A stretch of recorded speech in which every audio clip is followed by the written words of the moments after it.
Fala galera, tudo bem com vocês? Que a graça e a paz do nosso Senhor Jesus Cristo esteja com cada um de vocês, amém? Hoje nós estamos encerrando esse projeto de estudo, a Carta aos Filipenses, e eu quero deixar aqui o meu agradecimento a todos que participaram, a todos que assistiram. Eu tenho certeza que se você chegou até aqui, você já aprendeu valiosas lições. Hoje eu quero falar um pouquinho com você sobre 3 posturas de um verdadeiro servo de Cristo. E vamos ter como plano de fundo o apóstolo Paulo. Ele será o nosso exemplo. Vamos então para a nossa leitura bíblica. Nós vamos ler Filipenses 4, do versículo 10 ao 23. Vamos comigo? Fiquei muito alegre no Senhor, porque agora, uma vez mais, renasceu o cuidado que vocês têm por mim. Na verdade, vocês já tinham esse cuidado antes, só que lhes faltava oportunidade.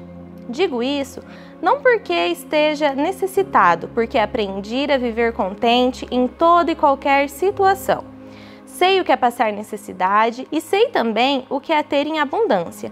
Aprendi o segredo de toda e qualquer circunstância, tanto de estar alimentado, tanto de estar com fome, tanto de ter em abundância, como de passar necessidade. Tudo posso naquele que me fortalece. No entanto, vocês fizeram bem associando-se comigo nas aflições. E como vocês, filipenses, sabem muito bem, no início da pregação do Evangelho, quando parti da Macedônia, no entanto, vocês fizeram bem associando-se comigo nas aflições. E como vocês, filipenses, sabem muito bem, no início da pregação do Evangelho, quando partir da Macedônia, nenhuma igreja se associou comigo nessa questão de dar e receber, exceto vocês somente. Porque até quando eu estava em Tessalônica, por mais de uma vez vocês mandaram o bastante para as minhas necessidades. Não que eu esteja pedindo ajuda, pois o que realmente me interessa é o fruto que aumente o crédito na conta de vocês. Recebi tudo o que tenho até de sobra, estou suprido, desde que Epafrodito me entregou o que vocês me mandaram, que é uma oferta de aroma agradável, um sacrifício que Deus aceita e que lhe agrada. E o meu Deus, segundo a sua riqueza em glória, há de suprir em Cristo Jesus tudo aquilo de que vocês precisam. A nosso Deus e Pai seja a glória para todo sempre. Amém. Saudem cada um dos santos em Cristo Jesus. Os irmãos que estão comigo mandam saudações. Todos os santos mandam saudações, especialmente os da casa de César. A graça do Senhor Jesus Cristo esteja com o espírito de vocês. A primeira postura de um verdadeiro servo de Deus é a gratidão. Um verdadeiro servo de Deus, ele sabe ser grato a Deus e às pessoas. Paulo, ele foi extremamente grato a Deus por tudo que aconteceu, tanto as coisas ruins quanto as coisas boas. Ele tinha o seu foco no Senhor, no reino. Sabia que todas as coisas que aconteciam tinham um propósito, e o propósito era a propagação do Evangelho. Ele cita no versículo 20, ao nosso Deus e Pai seja dado a glória para todo sempre. Ele é muito grato a Deus. Paulo não reclamava, ele não questionava. Ele era grato por todo o cuidado e principalmente pela oportunidade de servir a Deus. Paulo também era grato às pessoas. Ele escreveu essa carta com o intuito de agradecimento. Ele não queria méritos ou honra. Ele sabia que sozinho ele não teria conseguido alcançar todas as coisas que conseguiu em Deus. Ou mais, talvez ele nem conseguiria ter sobrevivido. Paulo reconhece que cada pessoa foi um instrumento de amor e cuidado para com a vida dele. A segunda postura de um servo de Deus é a resiliência. Paulo cita nos versículos 12 e 13. Sei o que é passar necessidade e sei também o que é ter abundância. Aprendi o segredo de toda e qualquer circunstância, tanto de estar alimentado como de ter fome, tanto de ter em abundância como de passar necessidade. Tudo posso naquele que me fortalece. Paulo era resiliente em sua caminhada. Ele não dependia das circunstâncias, mas o seu contentamento, o seu fortalecimento não vinha das coisas terrenas, mas vinha de Deus. Através da resiliência de Paulo, eu quero destacar algumas características dele. E a primeira é o contentamento. Ele diz: aprendi a estar contente. Esse aprender, ele não vem logo após a sua conversão, mas ele vem de experiências vividas. Paulo precisou passar por algumas situações para aprender a estar contente. E o adjetivo contente significa contido e calmo. Paulo aprendeu a estar feliz em todas as circunstâncias, a ter o contentamento em Deus.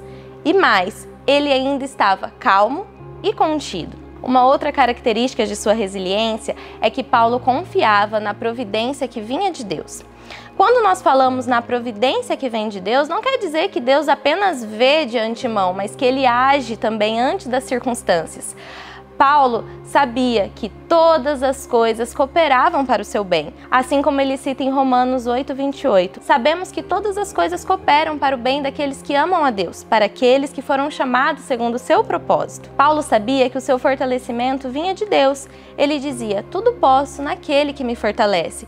Ele sabia que ele poderia passar por qualquer situação, mas se Deus estivesse com ele, então tudo ele poderia. Para ilustrar a resiliência de Paulo, eu quero trazer o exemplo do termômetro e do termostato.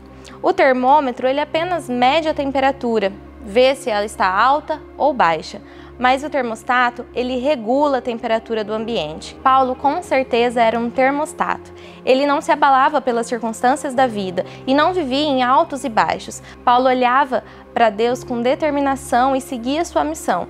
Ele não era vítima das circunstâncias, mas era vitorioso sobre elas. E eu quero trazer essa reflexão para você. Como será que está a sua vida? Você tem sido termômetro ou termostato? Tem se deixado levar pelos altos e baixos do nosso dia a dia ou você regula a temperatura do seu ambiente? Gostaria que você pensasse um pouco sobre isso. A terceira postura de um verdadeiro servo de Deus é o esforço em cumprir o seu chamado. Nada parou Paulo. Ele era o missionário dos gentios.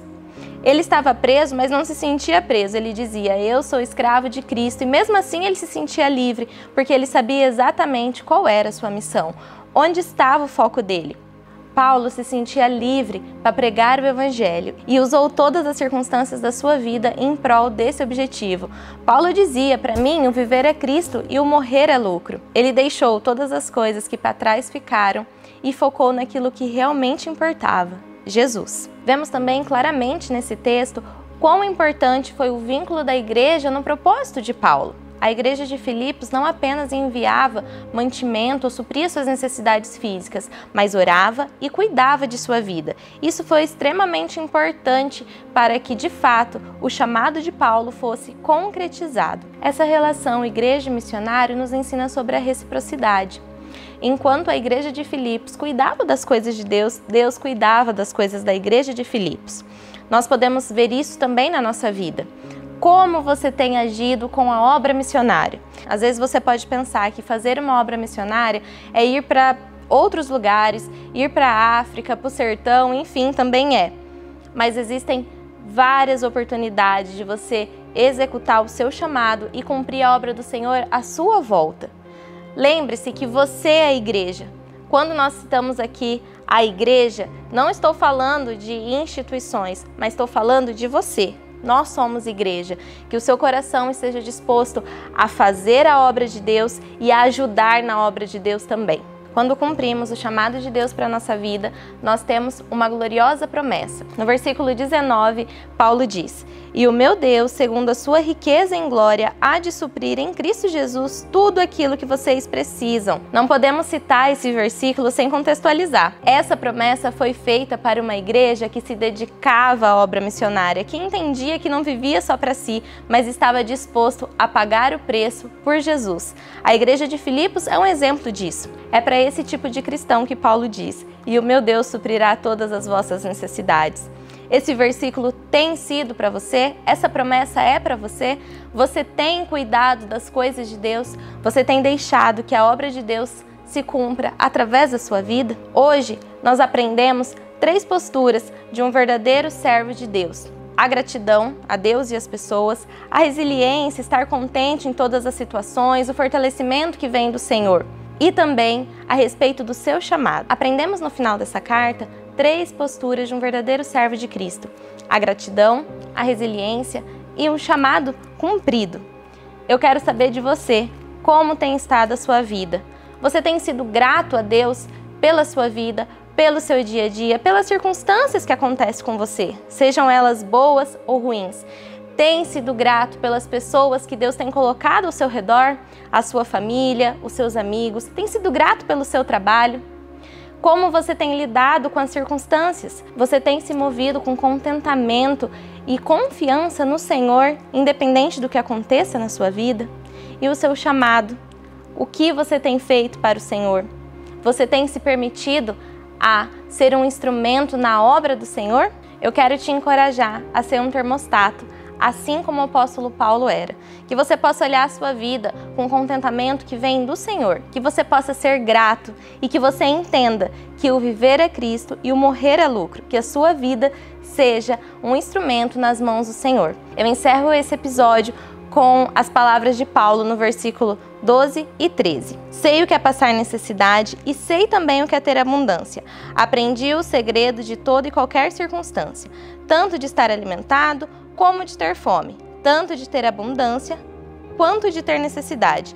Tudo posso naquele que me fortalece. Que esse possa ser também o seu lema. E assim o meu desejo é que Deus, segundo a sua riqueza em glória, supra todas as suas necessidades.